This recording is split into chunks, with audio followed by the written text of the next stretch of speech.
So Right. We're good? Yep, we are live now. So hey. All right. Hello, everyone. My name is Nick Meter, and I'm going to be facilitating a panel discussion tonight on the topic of forgiveness. And we have a great group of speakers on the panel. In a minute, I'm going to have them go around and introduce themselves. Just so you know a bit about me, I am a facilitator of communications and awareness training, primarily using a type of psychology called process work. That's a holistic, I call it a holistic depth psychology. And so we're going to be doing things a little bit non-traditionally tonight as far as panel discussions go. I'll say a little bit more about that in a minute, but first I'll have these guys introduce themselves. So, Sela, do you want to start? Okay. Yeah, that's fine. My name is Christopher Samuel Closson. I also go by Selomon. I am part of Project Bring Me Life, just one small part of it. I do the podcast every Tuesday at 8 p.m. And so working on that most of the time, and also working on a business plan for Project Bring Me Life. So that's coming up.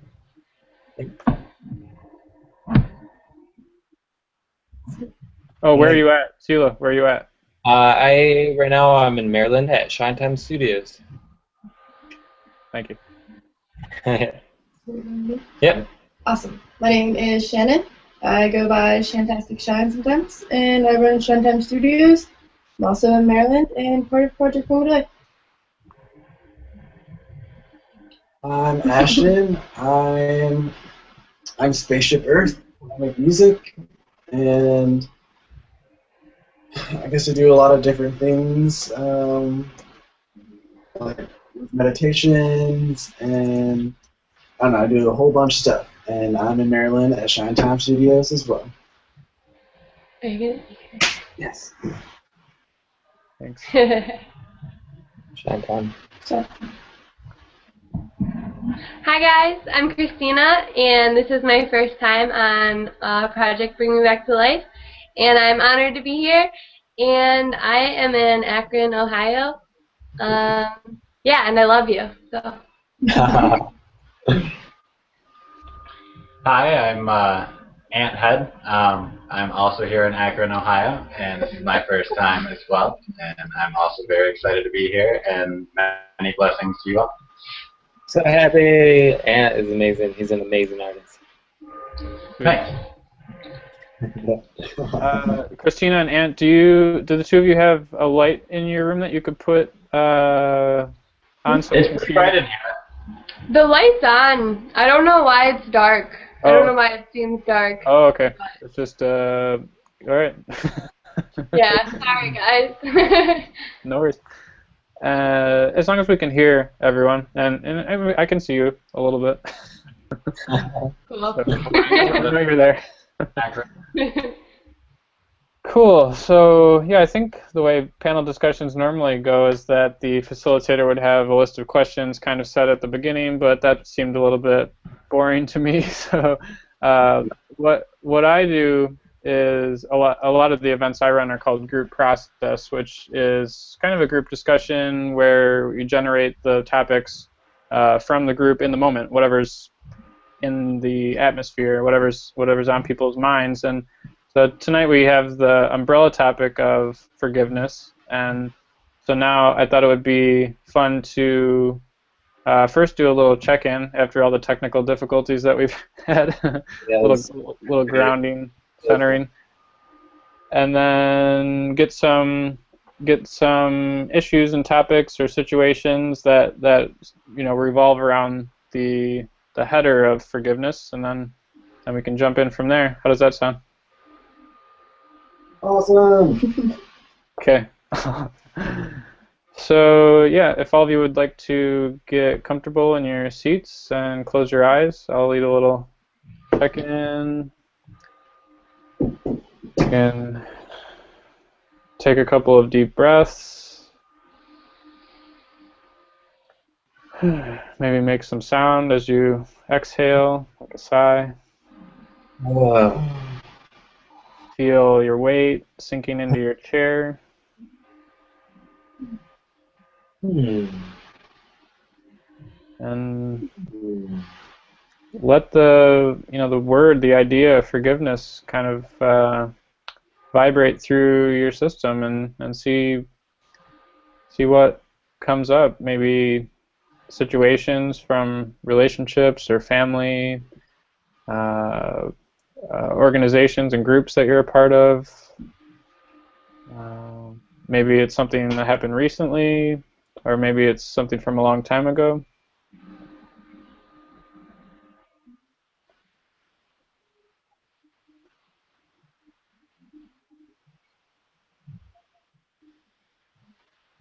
And follow the hints from your body. See what kind of sends a tingle up your neck, or you notice something happening in your gut.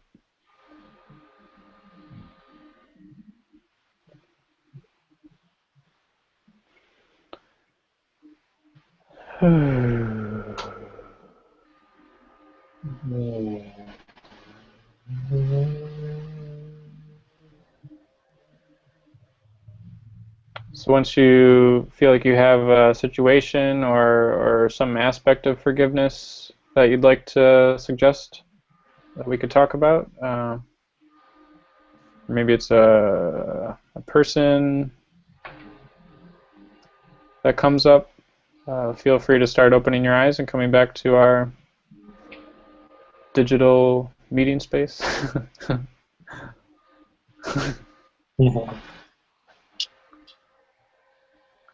I'm gonna share my screen now, and so we can. So you will see a document. Can everyone read that word, forgiveness? Yeah, I can read it. All right. I'm gonna make that bigger. And does anyone have something to volunteer? Something that came up? Yeah. I've been thinking a lot about forgiving myself for doing stuff in the past that didn't really feel too good. It didn't feel stuff that didn't feel too great. Is that what you said? Yeah.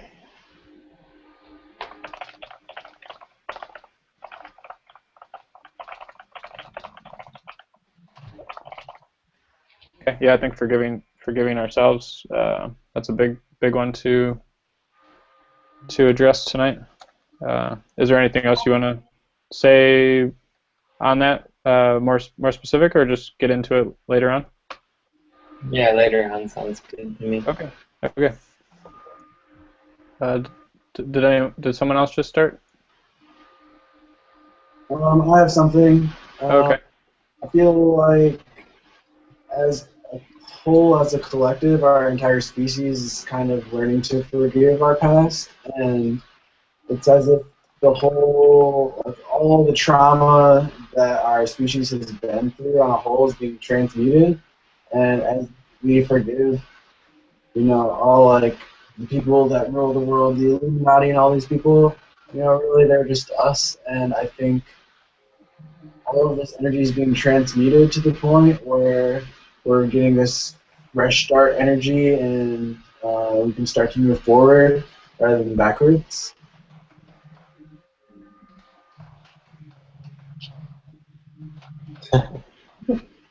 Cool.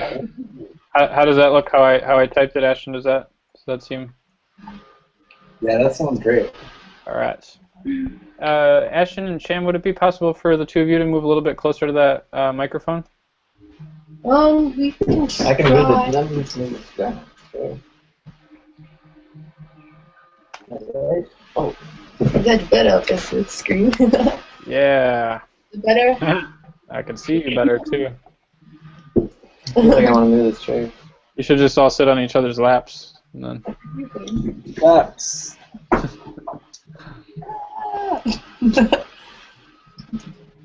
It's chaos!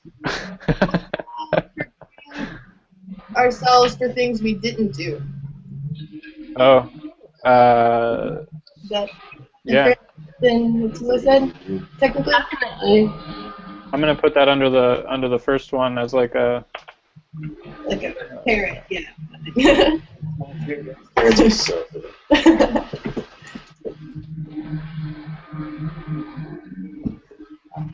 So wishing you had done something. Yeah, like forgiving ourselves for like things we wish we would have done, but not having regret about it, because regret's not a good thing to have. Regrets.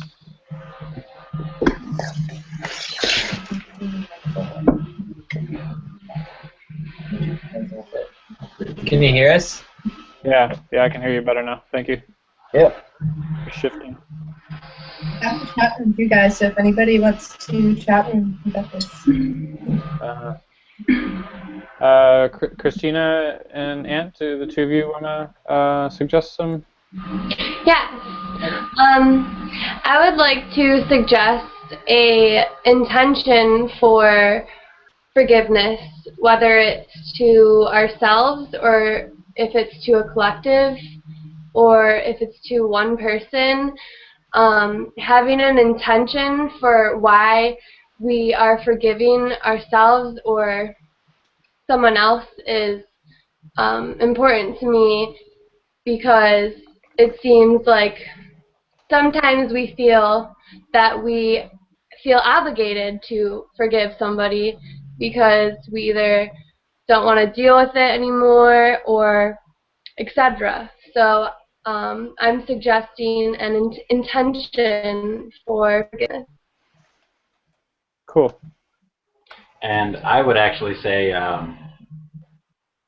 the biggest topic that I personally have when it comes to forgiveness is forgiving of patterns that no longer serve us and our greatest good. Forgiving oneself for stagnation, for not exactly achieving one's aims in the manner in which one would wish to do so. A lot of the times when it comes to creative endeavors or many other endeavors, forgiving oneself of patterns that we would interpret as negative, such as stagnation, such as not doing what we would like to do, and actually recognizing that there is a pattern that is not serving, and that pattern needs to be healed, forgiven, and move to a better pattern that serves us much better than the prior. So good. Sweet. I'm gonna put creating a better pattern. How does that look? How I just put that up? Okay. All right. I think everyone has put something out. Did any other things come up? That this is a good list to go from. If you guys feel like this seems complete for now. One thing that came up for me was, as we forgive the past, we kind of shift to a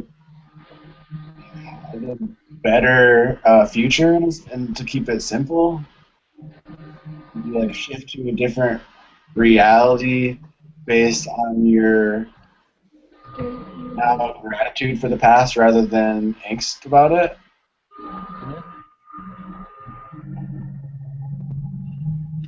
Could you say a little bit more about that?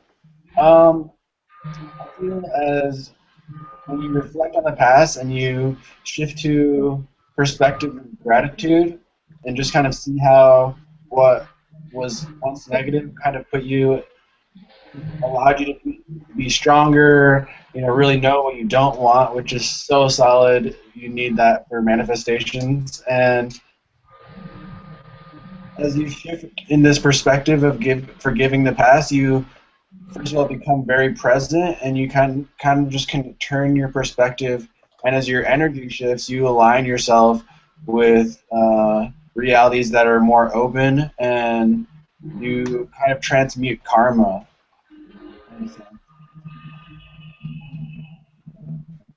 Kind of like releasing yourself from looping. Releasing yourself from looping? Yeah. Sweet, I like that. Perhaps forgiveness could even be a tool for if one believes in transmutation of karmic patterns. Perhaps forgiveness could actually be a tool to use in cleansing our karma. Mm. Perfect. Sure. Cool. I'll just add that as a tool. I'll add that to that final one. Did I make the words too smaller? Can you guys still read those? Yeah. I think forgiveness is a tool of transmutation sounds perfect. Okay. Moving a perception from a negative orientation, a not necessarily working for us association, to more of a positive, how can this work for us, or how is this part of the growing process, the path to get to the transmuted version of what we were experiencing before. Sweet. All right. This feels like a good Yes. a good list to me, and they have some excitement happening. And, so I normally, when I do facilitation in person, I sort of try to find the entry point that might have the most energy. But in this case, I think it might work well to just go down the list, and because there's something of a progression that in that list, I feel like that might be really cool to work with. How does that sound to you guys? Awesome. Okay. Life is good. Woo! All right, so Cheers. Yeah, good, yeah, for sure. Tea time. Humanity. That's a tea with you. all right. So the first one on the list is forgiving myself for things that didn't feel too great. Sela, would you like to say a little bit more about that and what was coming up for you? Yeah, well, I guess I would say in some past incarnations, I played a role that didn't feel great, and I feel like that incarnation was just I was a servant, and I always consider myself a servant of God, and sometimes there are parts that you don't really want to play, but you do them anyway just because you love, you feel that love and you want to, support God and do things for that God or creator. And so playing some of these roles, say like killing thousands of people, didn't feel really too good. And so I want to just forgive that role basically, so I can let it go, and be a better person in this life. Okay, so you're talking, and when you say different incarnations, you mean previous lives. It sounds like. Yeah. And what are those? Say a little bit more about what those roles were. It's like a little killing thousands. Yeah. Sorry, go ahead. It's okay. So I wrote in my journal because I just had this sickness ever since I was a kid. Basically, I got raped when I was just a little tiny boy, and that I feel was a direct correlation to a past life, Christopher Columbus, and so I feel like all that shit happened because of that past life. And so lately I've been trying to release that identity or that attachment to that, and it's a little harder than I personally thought it would be. Yeah. That's a really big task to take on, and I'm sorry that happened to you. It's really. How did you become aware of that past life? Well, growing up, all through elementary, middle, and high school, people would always call me Mr. Columbus. In 2012, I was with Nicholas Bryce on a road trip, and he told me he felt like I was saying, no, well, sort of, yeah, he said I was Saint Germain incarnated, and I said, no, I'm not. But then I had revelations from archangels and channelings that I have incarnated before as sort of like a Merlin figure, and a few other people that Saint Germain said to have incarnated, such as Christopher Columbus. And when I was in Mount Shasta wondering about my past incarnation, and I went over to this book that said Saint Germain incarnations, and the first page I opened it was Christopher Columbus. There's just been a lot of synchronicities and signs about it. Yeah. And yeah, that's why I was offering to. I was just saying sorry in one of my video blogs on Christopher Columbus Day, just because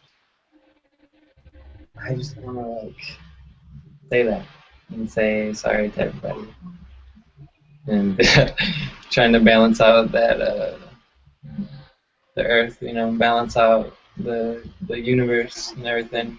I feel like it's darker. Oh, who was just saying something? Was that Christina? Oh, sorry, I was whispering. But that is so very powerful, Selomon. It truly is, and that also could be a topic in which we could talk about is forgiving ourselves in other future or past lives, and wow, truly, that is so powerful, and thank you for sharing that with us all.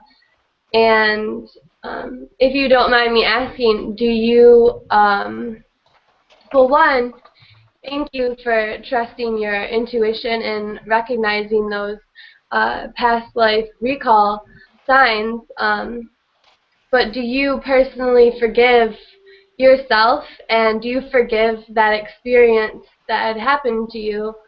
I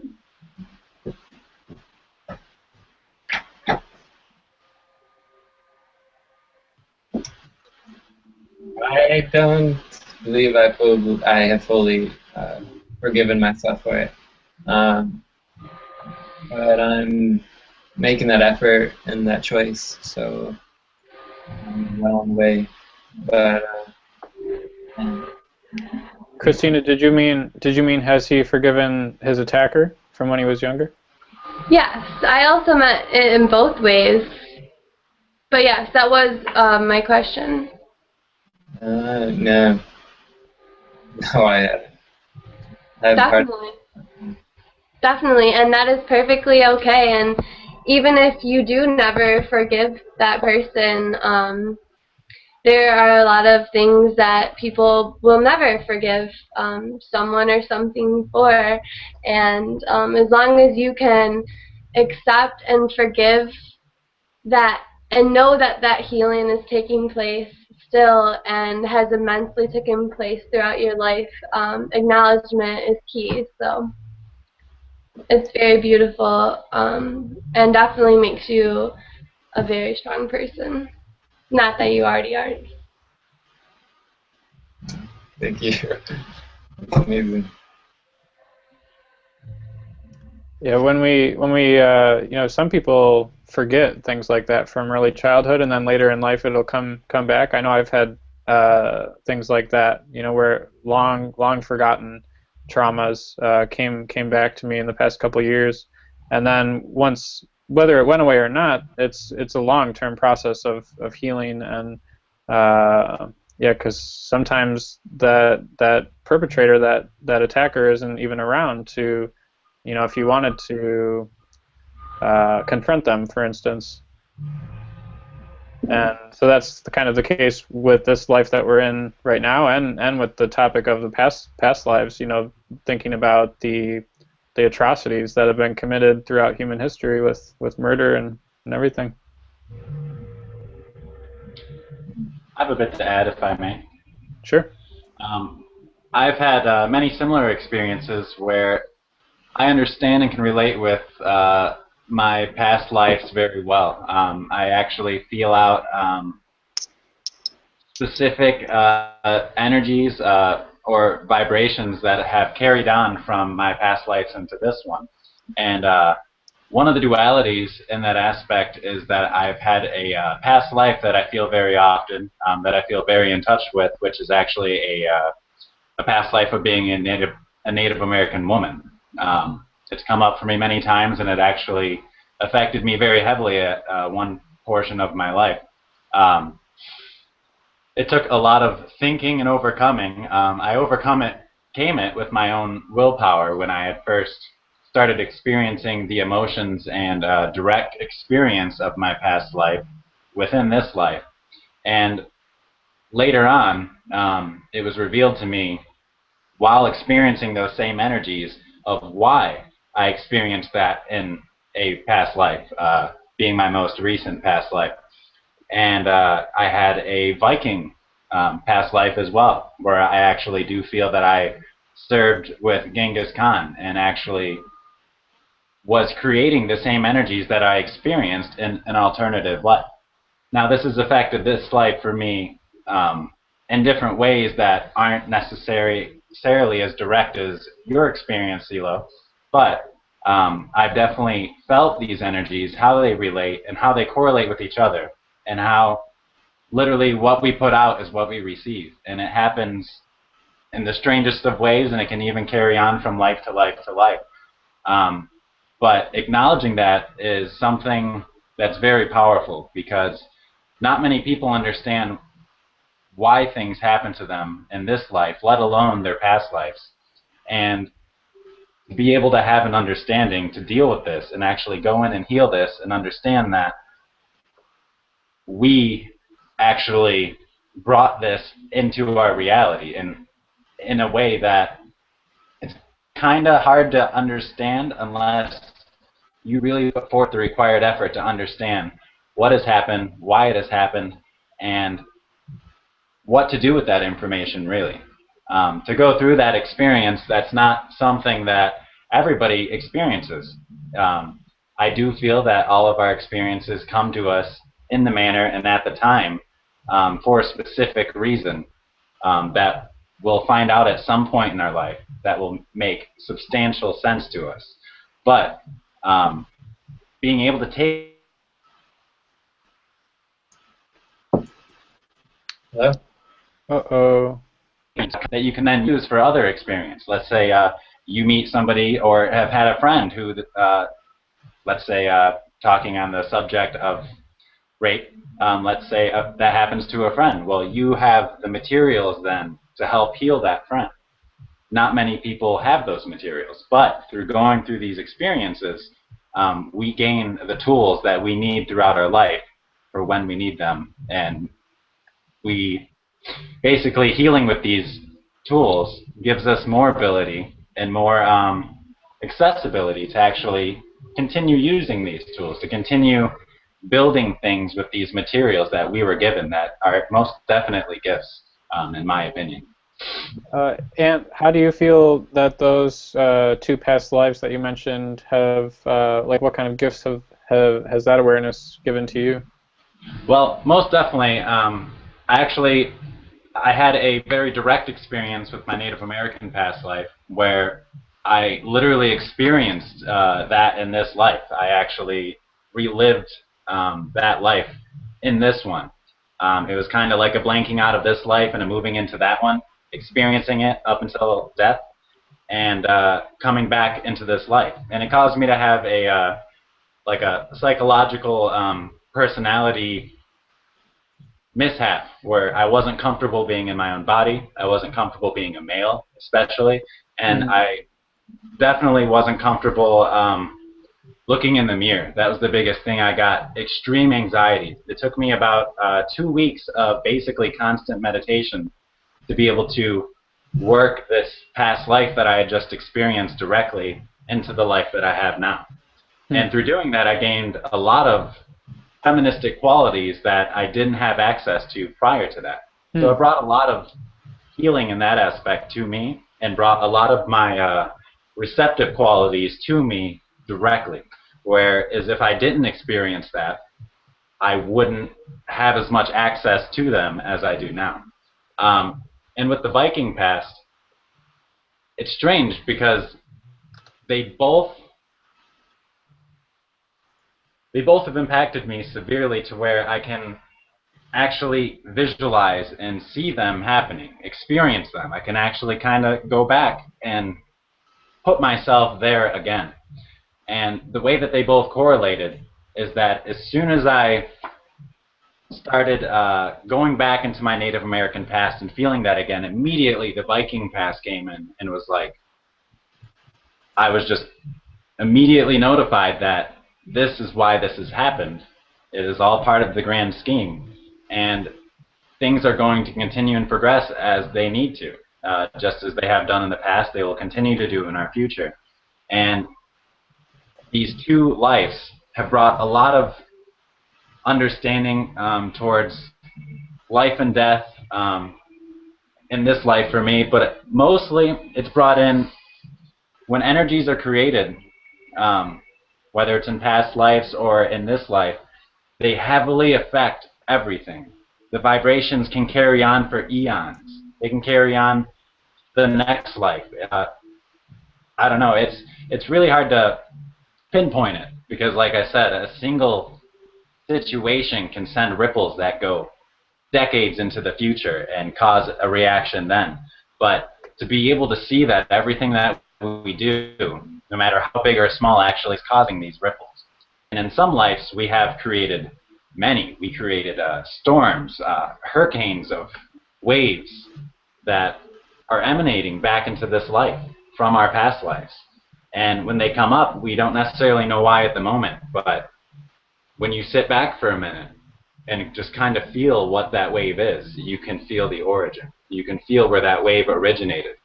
And you'll actually find that it was you who created that wave. Cool. Thank you. No problem. Thank you. Yeah, I thought it would be a good time to jump down the list a little bit, and I'm wondering about Shan, the topic that you brought up about things we didn't do, regrets. If you want to talk a little bit about that. Well, it's kind of a little different than what they were talking about because it's not really past life. For me, it's more in like this life.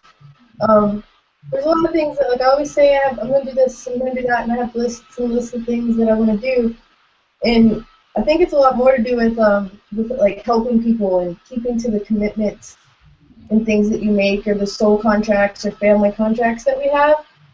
A lot of what I've been thinking about lately and like really struggling with is not having regret with I just lost my grandma, and I was supposed to be there for my aunt more and things like that, and I kind of had like an extreme change of life happen right towards the end of that.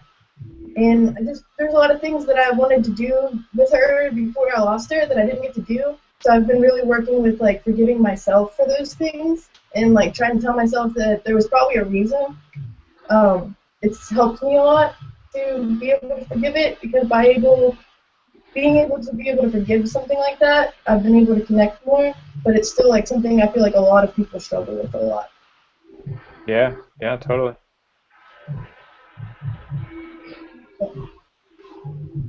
Yeah, does that bring up anything for anyone else? You want things that we don't do. For me, that immediately brings up art for me. When I don't do art per se every single day, or even if I take a day or two break, I start dogging on myself. I'm like, what are you doing? You should be making art. You have the ability. Why aren't you doing it? Why are you wasting time? Why aren't you doing what you want to do? And that's a huge thing that comes up for me all the time, but you cannot move past that without forgiving yourself for going and doing what you need to do at that time. We don't need to be doing what we necessarily want to do at all times. Sometimes there's healing that needs to happen. Sometimes you need to take a day and just rest. But really, I don't know, not doing what you want to do, that's definitely something that needs forgiveness. I know that everyone who interacts with the creative medium goes through this process where there is forgiveness needed for what we're not doing. We could be doing it at all times, but we're not. But that's because there's many other things that need to happen.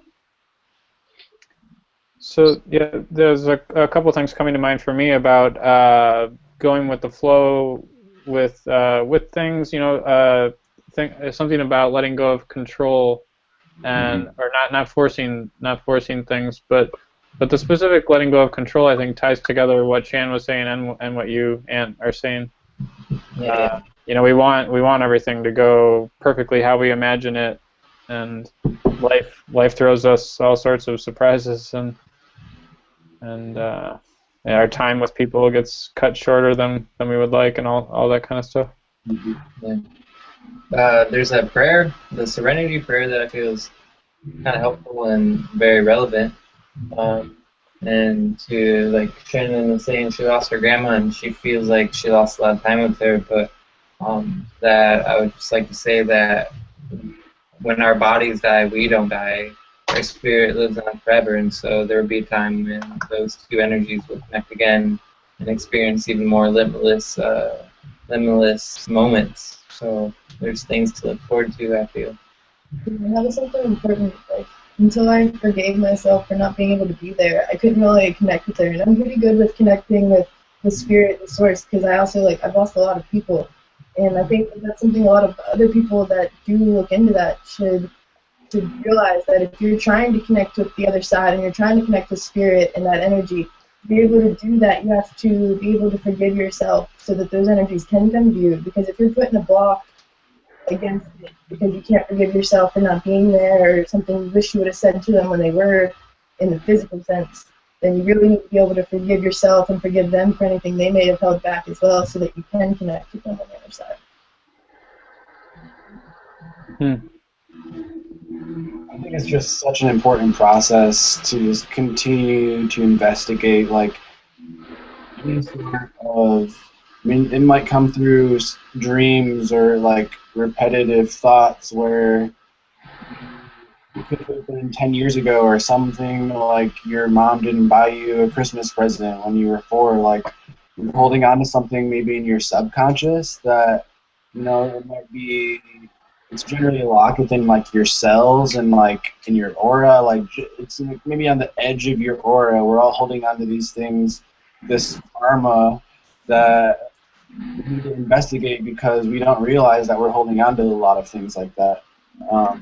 So for me, I think forgiveness is this, like, the beginning and the end of the process, where if you can forgive yourself and forgive every situation that's ever happened to you and keep investigating, and you'll find more and more stuff, and the closer you get to the light, the darker stuff will come up, because you put it way down there because you never wanted to deal with it. But once you confront it and shine a light on that darkness, maybe it needs to be in a closet for a reason, and you can at least clean that closet and, like, close the door once you open it. But you really will start to notice on a daily basis, like, yourself feeling lighter, having more peace, being able to sustain bliss states for longer, because your cells aren't holding on to, like, karmic debris that hold us back so much we don't even realize. So I think it's so important to meditate and just kind of set out the intention, like, I forgive anyone for anything, any harm that I perceive they've sent to me, and I forgive myself for any perceived hurt done to anyone else. And once you can begin there and kind of release yourself from the bonds of, like, the chains of karma, essentially, you release those old programs in you that are just kind of resurfacing, and, like, you'll notice that you might have unconscious reactionary thoughts that, like, you'll react to what someone says, and it might have just triggered something from when you were 10 years old, and that's why you ended up reacting. So it's good to cleanse your body of all of that stuff. Yeah, being aware of our triggers is important. I was also wondering, how's everyone feeling right now? If everyone closes their eyes and kind of checks in with their body really quick. We're about halfway through the discussion, and A lot is coming out and it feels really good. So I'm really happy to be here with everybody. cool. Yeah, I'm like almost in tears over here. It's so good. Just like a big release. I like that the chat room is also very active and there's a lot of releasing going on there. I'm so glad we have people that are interested. Yeah. Yeah, this is a really heavy topic that maybe people don't talk about enough because it's there's some scary stuff that comes up around it. Yeah. Amber. Oh, what's that? Forgiveness is also usually something that people aren't necessarily excited to do. Like, not many people are like, oh, I am so ready to forgive right now. They're more so like, I guess I'll forgive. Like, Yeah.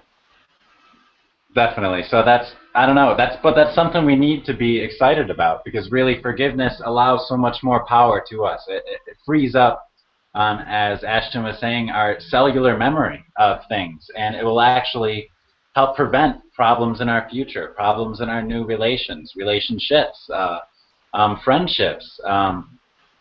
Really, there's so much that can come out of forgiving, and it should be something that's embraced, and we should be excited to do it. And it shouldn't be a painstaking process at all. So it sounds like you're getting into a topic that sort of might be next on the list, the having an intention for forgiveness instead of doing it from obligation.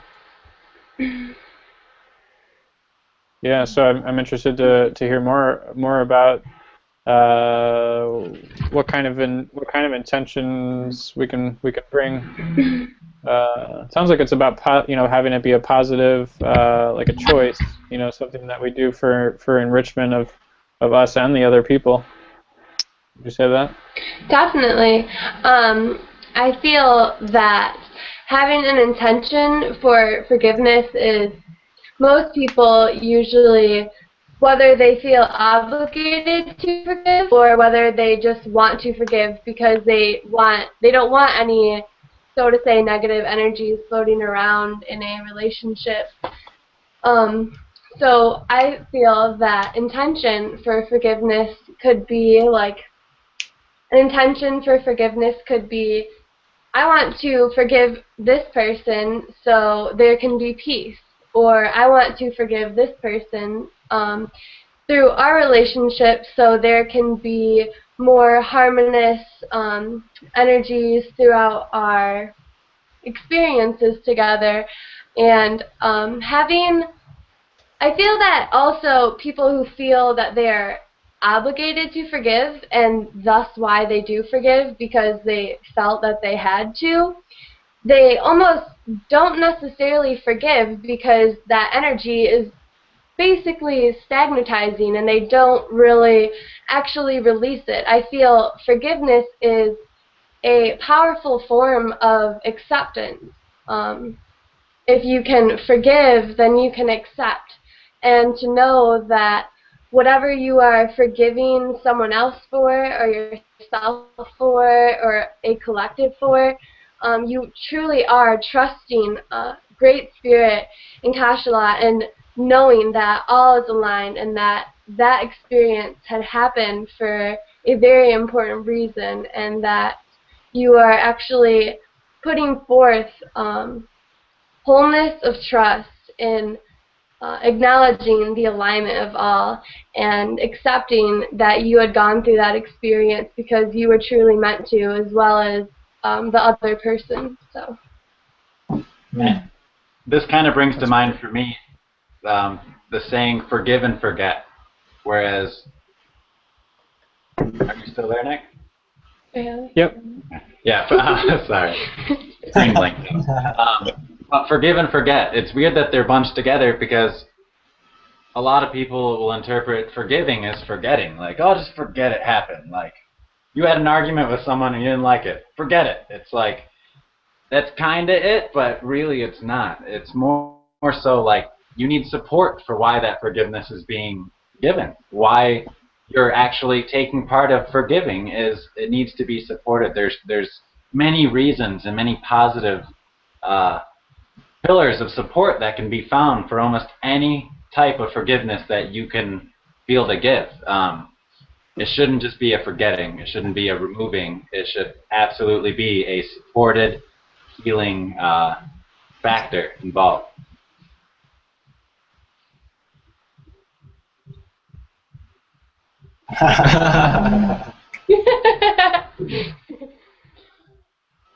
Oh, Nick, I think literally Nick is out of the room, so. Oh, dang. Well, I really like what Ant just said, because if you just forget everything, then you kind of just are in this space. I don't know if denial is the best word, but you're just kind of like letting everyone walk all over you, and you just kind of like, oh, it's like it's in divine order, so like it's okay if like everyone hurts me all the time. But I think true forgiveness is knowing it's kind of like a selfish kind of like you're releasing yourself from the energy of like them kind of attacking you again in a sense. So you can forgive them, but you don't have to necessarily allow them to disrupt your life so much. And I think by forgiving them, you kind of shift maybe their energy too. I think one important thing I've learned recently is when kind of investigating my own feelings and energy, I'll kind of like feel like, what am I holding on to that's not mine?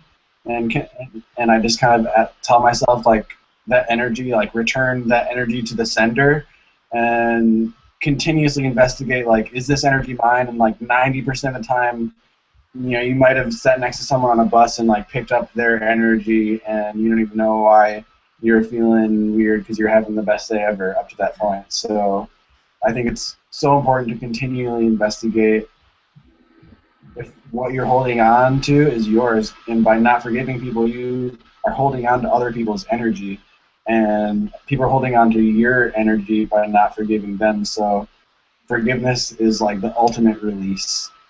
I think that's important because a lot of people get other people's energy attached to them. Like, there's a lot of people that they'll go like shopping and somebody will cut them off with a shopping cart and they'll still be complaining about that hours or days later. Oh man, that lady ran me over with the shopping cart. And really she was like a couple inches from them, but just because her energy may have been bad because she was frustrated and got close to you, it rubbed off onto you, and then you're still giving it to more people because they had to hear that story. And at work, I like how Sila's kind of made one of the mantras around here, just let it go. And that's kind of carried on to work life because I work with a lot of people that like computers and stuff go crazy. And when someone starts getting mad, the whole office kind of snaps. But if there's like two of us there saying, just let it go, then the whole energy just changed completely. For sure. I just wanted to relate what this is about, bringing your energy back to yourself. If you've ever played the game Fable, when you defeat one of the monsters, this glowing orb is just floating. And unless if you go and like pick it up, it will, stay out. So you can visualize just orbs of light coming from all around you, as if all your energy that you've left with others is finally returning to you.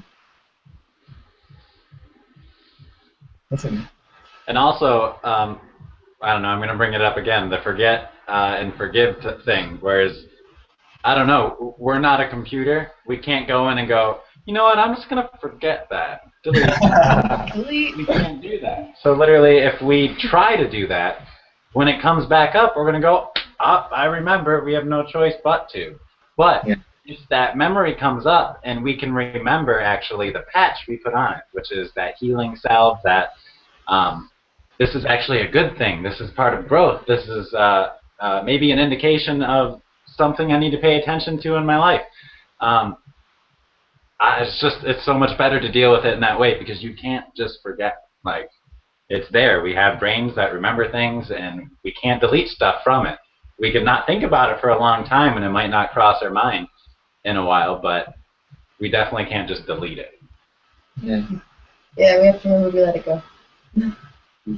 I can visualize it, just allowing it to be taken by the universe. There's a meditation where you visualize a chest, and so you see the chest as clearly as you can, and like build a mental image of the chest, and then in that chest you like throw all the stuff that you want to release, all the stuff you want to let go, all the whatever you want to let go of, you put it in the chest, and then you like see a bright light come and like pick that chest up, and the universe takes all your worries and takes all the sins and pretty much like transmutes it with pure light energy. Oh yeah, it kind of also makes me think of, instead of just packing it in a box and putting it in the basement, it's like it makes me think of Pokemon. Instead of like forgetting, you actually like you take those to the Poke Center and the healing happens, and then you can come pick them back up later on, and it's fully healed. And when it comes back out, and when you pull that back up, it's healed. It's not just half health or 25 health. It's fully healed. Hey, welcome back. Definitely. I also use this mantra often to where if I feel there are any negative energies that have attached to my auric field, or if I'm really dealing with any energies that I don't feel necessarily serve me in my highest good, I will return them to Source with very positive intentions. I will return them to Source to be transmuted into whatever I feel they should be transmuted into. Most of the time, majority, I return them to the Source to be transmuted into love and light. But there are other things sometimes that I will ask with the intention to be transmuted into, such as health or abundance or whatever. But to be able to, if you don't want to work with certain energies that you feel aren't yours, that have attached to your auric field, you definitely can return them back to Source to be transmuted into love. Thank you. And always remember, energy cannot be created or destroyed. It's always transferred or created, like, from something else. So when you try to destroy it, you can't, I don't know, you gotta transmute. That has to take place. Transmutation! Woo! Yes.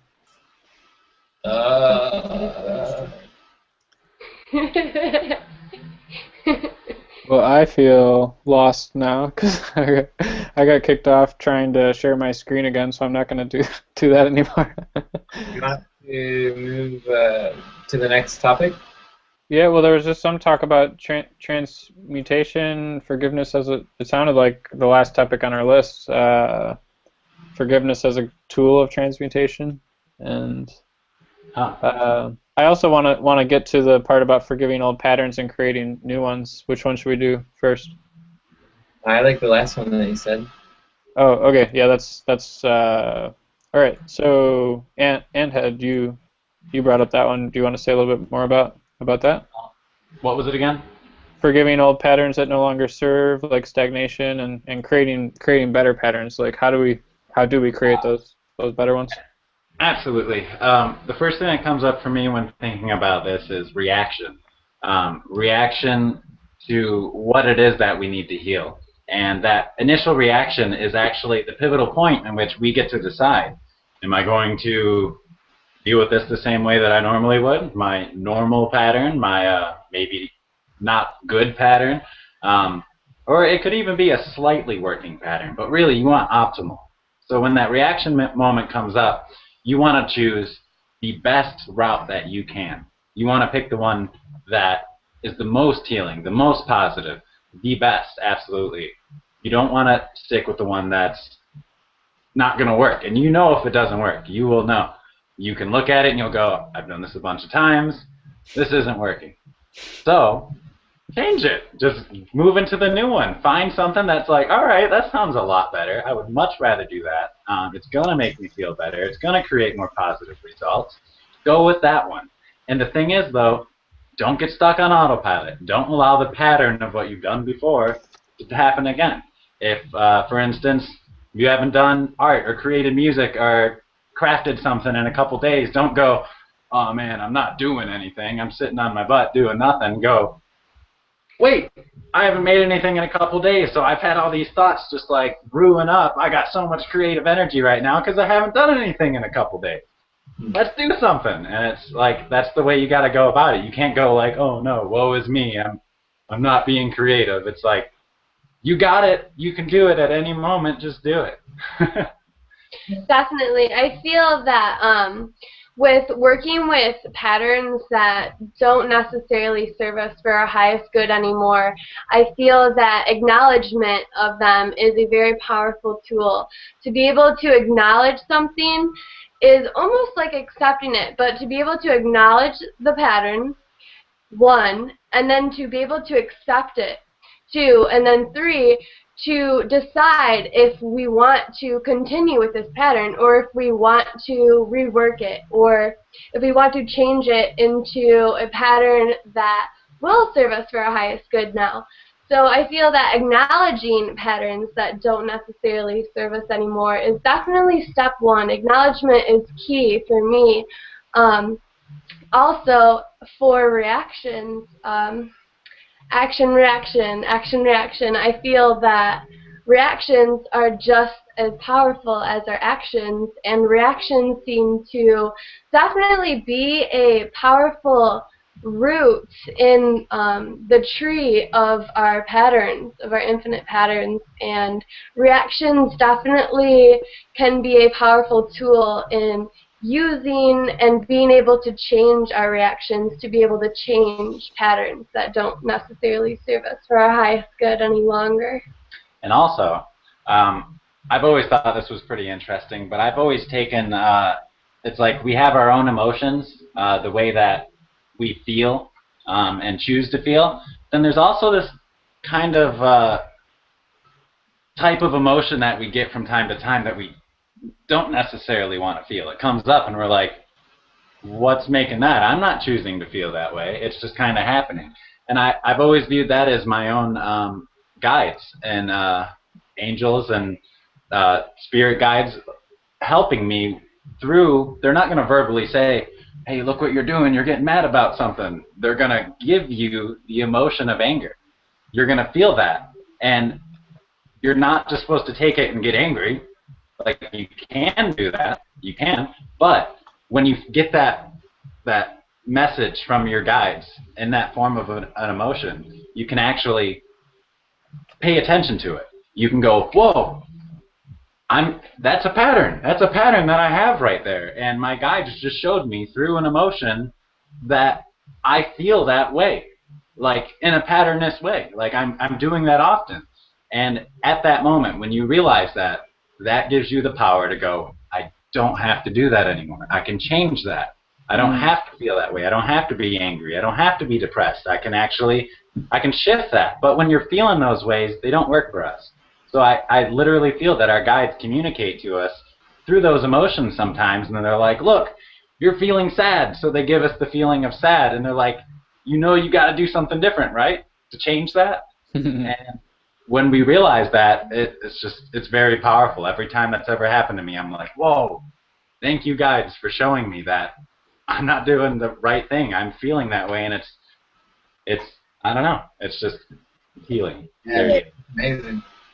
I feel like they show it to us in other people too. There's a lot of times like I see things that I do myself in other people, and it's like their way of showing how annoying we really are to ourselves by making us deal with it through other people. Sure.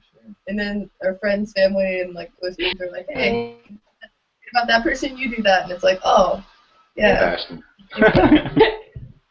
Oh, Okay, there we go.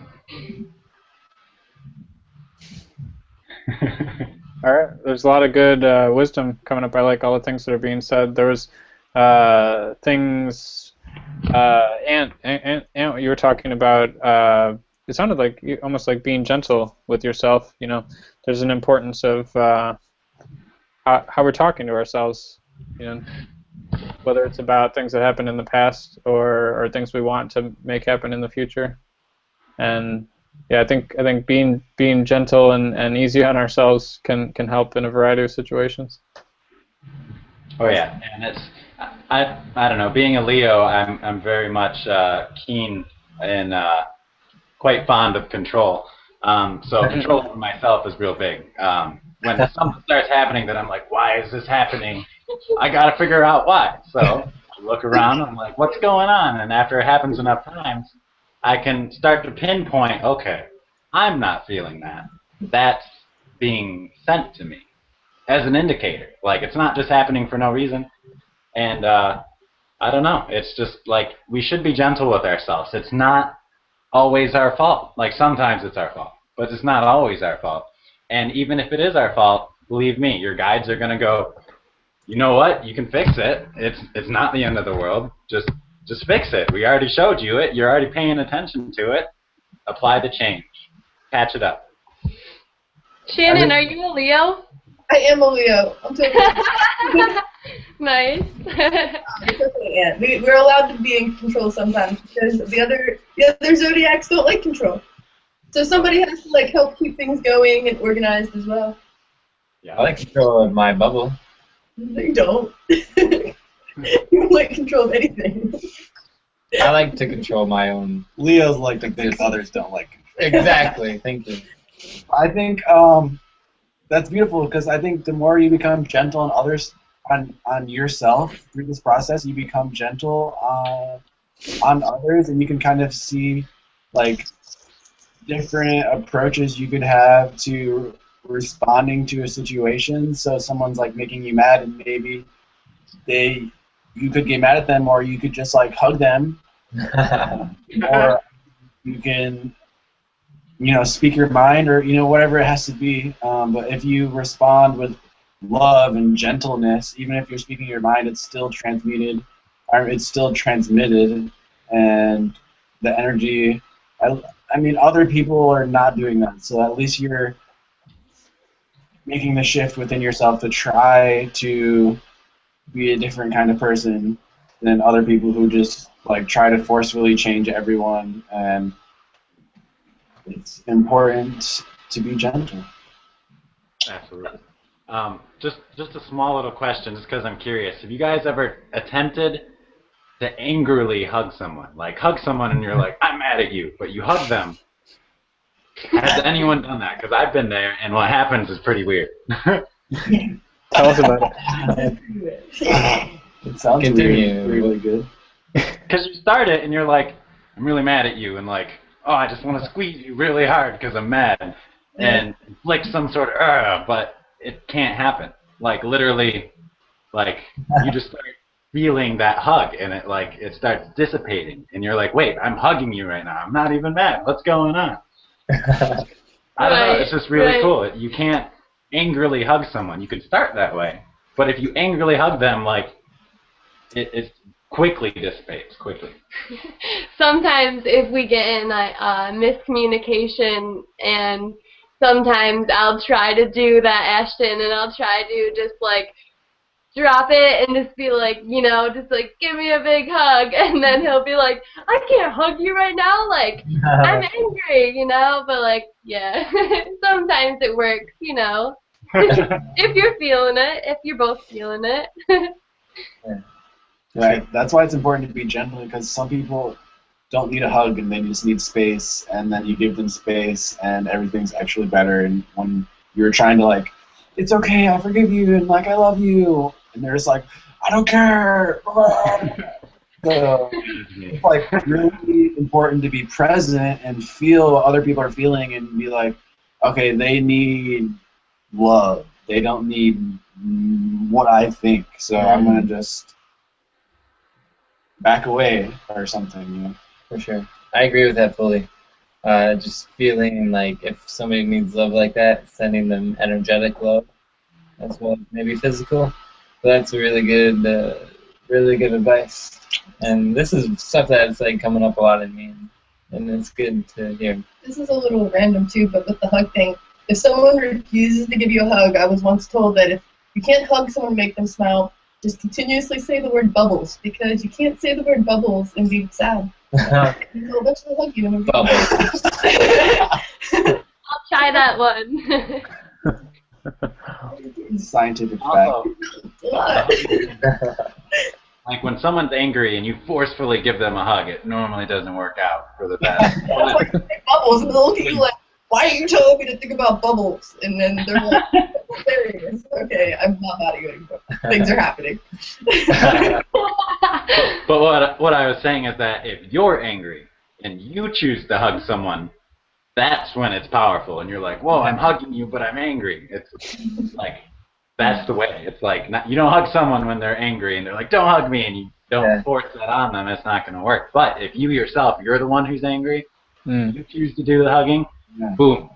I don't know, it's crazy. Try it out next time. I like that. Yeah, I think it all comes down to being able to control your own emotions in a sense. You know, like people talk about crazy people who like, oh, their emotions control them. They're out of like, I don't know the exact term, but it's like once you learn how to control your own emotions and not let them drive you around like a wild horse, you know, you can kind of respond rather than react. And I think that's, if every person could start to do that, like the world would be different tomorrow.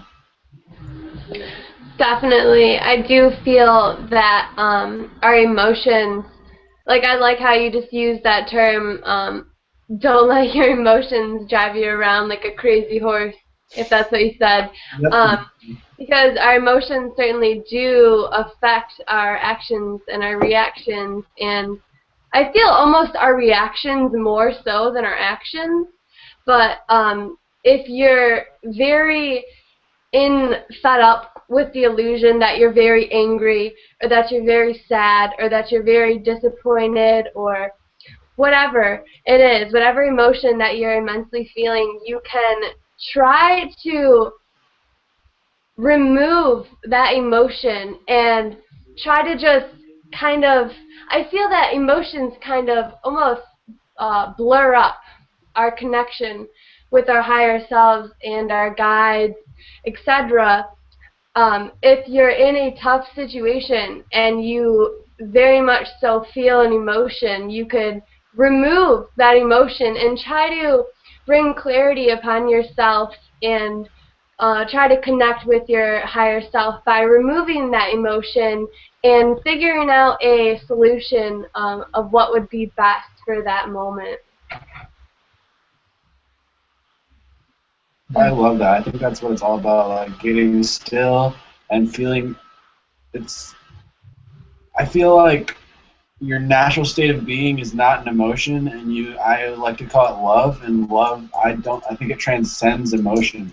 So if you're just being emotional, then you're letting generally your own thoughts and beliefs kind of distort and manipulate your own distort, and you become delusional through your own perceptions based on like some thought that you have.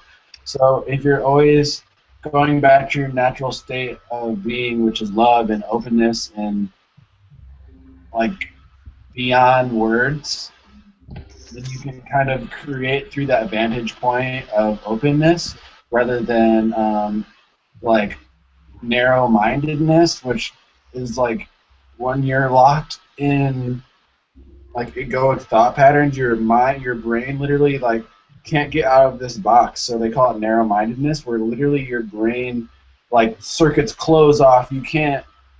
Your energy has drug you into such a place that you can't even think straight.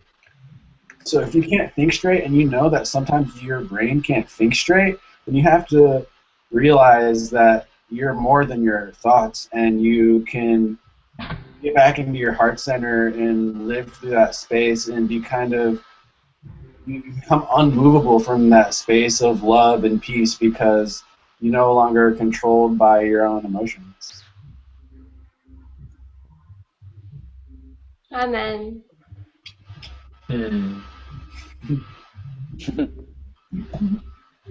Cool. Well, I'm checking back with our list to see if there's anything we haven't really touched on. I think there was already some talk about forgiveness as a tool of transmutation, and the aspect of taking a perspective of gratitude for the past has come up in some ways, looking at however things have gone as well, I don't know. I guess one belief I have is that things maybe aren't meant to happen a certain way, but there's always meaning in everything that happens. So whether it's things in this life or things in past life, it's definitely all meaningful. I am concerned still about the hanging thread about fault. That's one thing I would like to come back to. Feeling Maybe a way to look at it is, like, you kind of take what you just said and kind of flip it, where, like, say all situations are meaningless in the sense that they're neutral generally, and our own perception, we can, like, learn how to define the past as positive, just through that kind of investigation process, and realize that all situations are neutral, and it's just our thoughts about them that give them the defining, like, energy. So I don't know. I just feel like if you realize that situations are neutral and you can look back on your life and see and put a positive spin on it, like, oh, all of that made me stronger in who I was today, and now I know what not to do 100%. Then you can kind of start to grow from anything, any situation. Yeah. Yeah. Nick, I thought what you said simply, it's huge for me. Like, the biggest problem I have with forgiveness is always fault. Whose fault is it? And once again, with my control, Leoness, I try to go, wait, this is your fault. Like, can't you see how I can break it down and show you that it's your fault? And I do that often, but I do find it's really, really, really hard for myself to just go, it doesn't matter whose fault it is, and to just go beyond it and go, okay, it doesn't matter whose fault. It doesn't matter if it's the other person's fault, and there's not necessarily wrongdoing occurring. So, I don't know, that's my biggest downfall when it comes to forgiveness. What would your guys' input be on that? Well, I want to follow up on that because I'm thinking about whether well, there are a couple of things. There's the situations where we're a victim, and I'm worried that people can, as a victim, even sometimes feel like it was their fault that they got attacked. And then with the things that have come up about past lives, you know, feeling like it could be our soul's fault or something like that. That horrible things were committed in the past, and I just lost my train of thought. I totally understand the identifications with past lives and you know, different world figures, but I am worried that taking on too much of their weight, you know, identifying too much with the things that even if it was a past version of ourselves, identifying too much with it right now could just weigh us down so much that we can't you know, do what we're supposed to do with this life. What does that bring up for people? I think generally we're given those people in this lifetime for us to relate to them. Like Celo's Christopher Columbus relationship, he was able to learn that and experience that, and we all know who that character is. And even if he wasn't that exact character in time, he resonates with that so that he learns from his mistakes, and maybe that's something he needs. In Anthead's relationship with his Indian woman, like, he has that figure so that he can take it on, even if he's not taking it on fully and taking fault for it. They need those role models in their life as their guides because they obviously have a piece of them. So it's important. Yeah, I feel like even in this, you know, this single life that I've been in, I feel like different stages feel like different lifetimes. And so there's something for me about forgiveness, forgiving the past versions of myself even in this single lifetime. You know, I actually, I have a good friend who actually, it was a big problem for him was his feelings on his most recent past life. He's like, you don't understand, man, I was this terrible guy. I did all this terrible stuff, and like that's why I feel so terrible about myself. And it's like he had a really hard time loving himself because of what he could relate very directly with in his past life. He just felt like everyone should step all over him, and he deserved it because he was a bad guy in a past life. But he's definitely moved into more of a state of self-love since then, fortunately.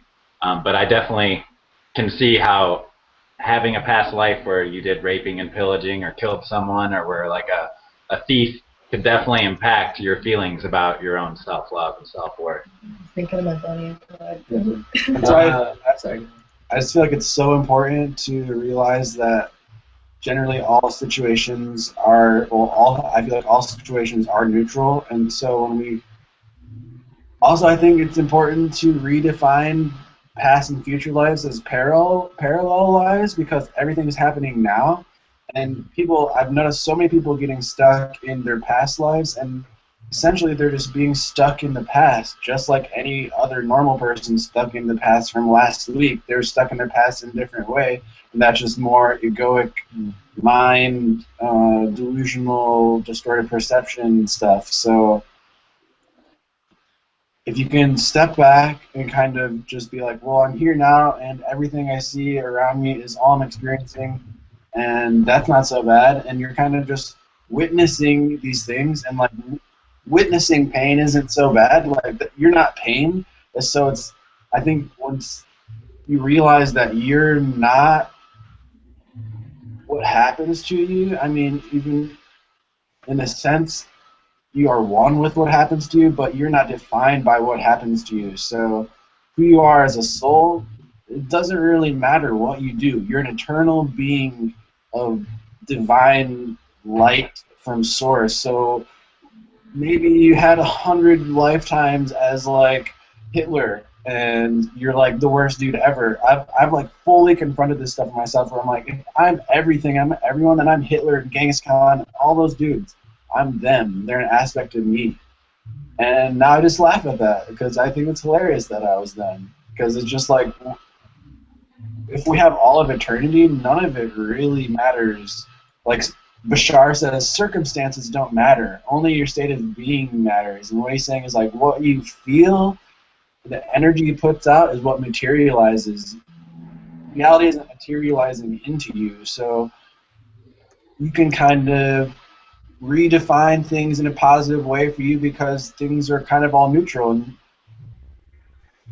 I think that's really the best way to manifest the life you want to live, is forgiving yourself for everything, because it's not really who you are, and who you are can't be fragmented into one past life or one thing that happened to you last week or something that might happen to you. Your life just becomes a means to an end. So until you really start being present and feeling everything that you feel, not denying what you feel, and allowing yourself to feel, you allow yourself to expand and feel all of this emotion and the love, and feel all of your darkness, feel all of it at the same time, then you transmute it, and you start to live like a life of love. It's so beautiful. I don't know. Hey, Nick. Yeah. We had a question, so whenever... She said save it for the end, so Oh, saving it she for wants the to save it for the end, so... But as long as covered. But I was on it. Yeah. Well, first of all, Ashton, that was beautiful what you were just saying. Thanks a lot for that. Shan, did you say you have something else to add before we get to the end? No, I had Samantha's question up, and I was saving it for the end because she said. Yeah, I saved that too. Yeah. Yeah, so, sure, go ahead. Do you want to read her question? Santa's little helper. Go ahead and read Samantha's question if you want. Okay. It's time.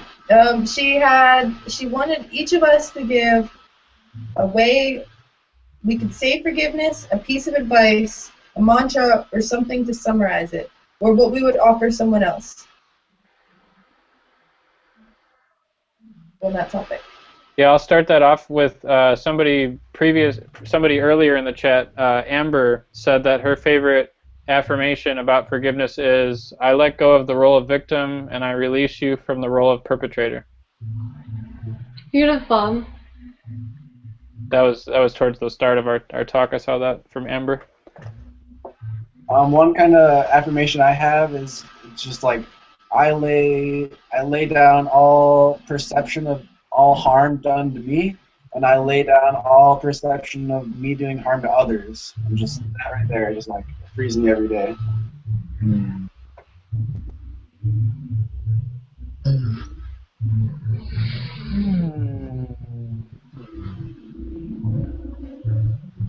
It's all love. My affirmation would be to completely and wholeheartedly trust the alignment of all that is, and the knowing that all is so meant and all is love. My affirmation would be, I am 100% and completely here in this moment, aware of all reactions, all present patterns, and I choose that which is in my greatest good at this moment.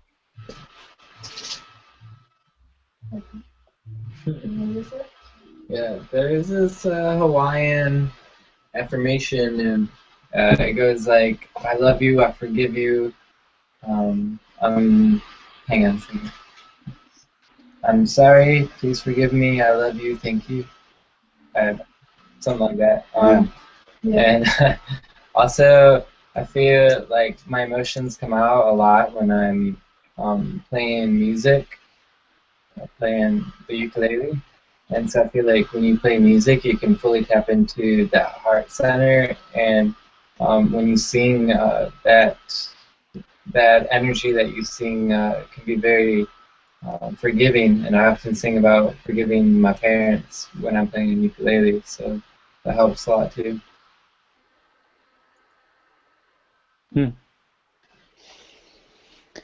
Mine today is I truly believe everything happens for a reason, or at least how it happens ends up being for a reason. It may not. It's kind of like Nick said. It may not have be supposed to go a certain way in the beginning, but however it does happen is exactly how it was meant to happen, and you just got to find what the reason was to learn from it. So. Sweet. When I was preparing for this discussion, I found a quote from Gandhi. Actually, he said, "The weak can never forgive. Forgiveness is the attribute of the strong." What was it? Can you read it one more time, please? Sure. It's the weak can never forgive. Forgiveness is the attribute of the strong. That's beautiful.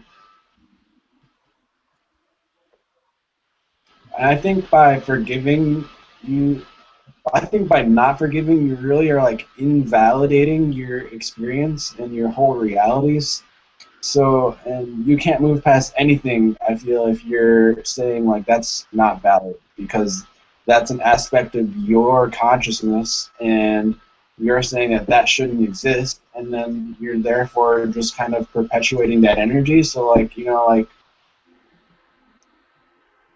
I think when Christina was talking about acceptance, I think it's that same kind of thing where if you say everything is valid and that's the way it is what it is, then that's like the beginning of like transcending it and moving past it. It's not like just saying that you're just continuing to allow it to happen. It's really moving past that and transcending and creating a higher energy through validating your experience and no longer seeing yourself as a victim, and that you can redefine the situation as positive, and you shift your energy to a different, like, higher reality completely.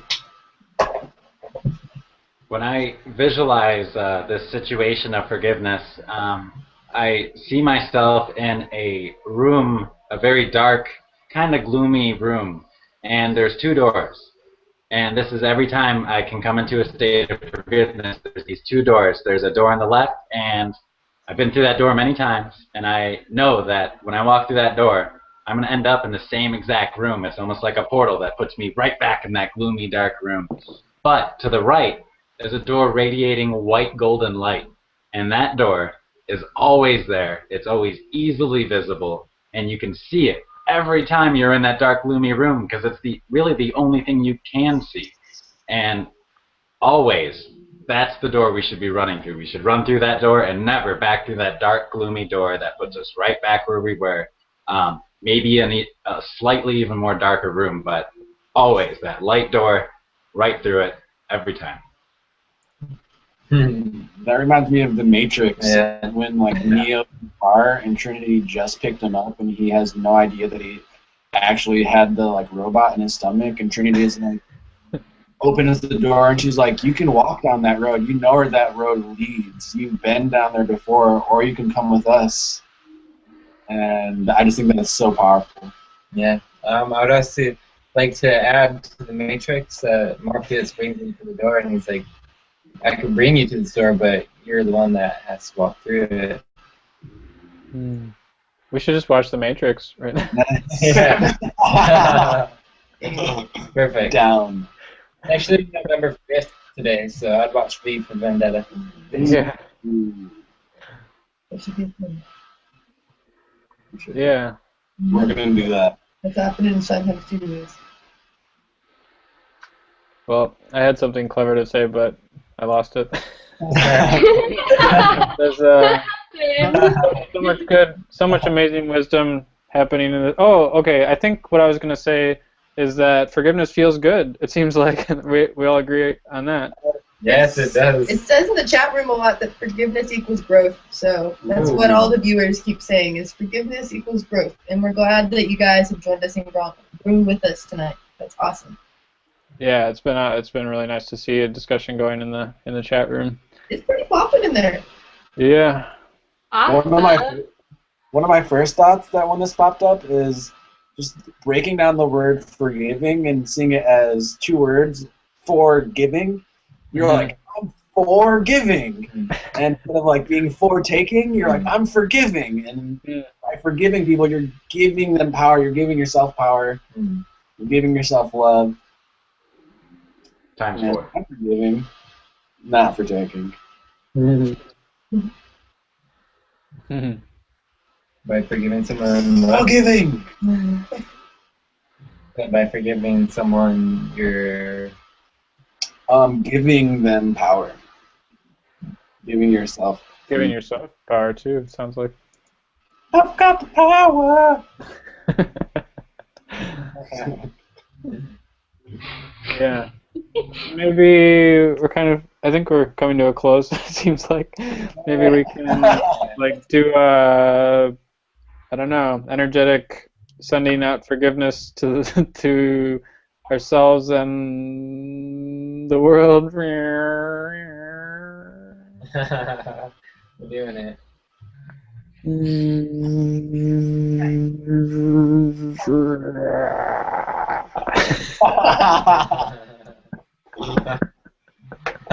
Look at Nick busting up in there.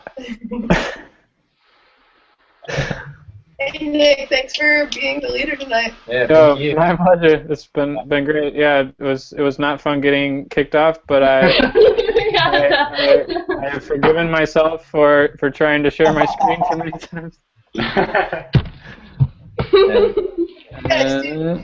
Yeah, it's so good to see you guys.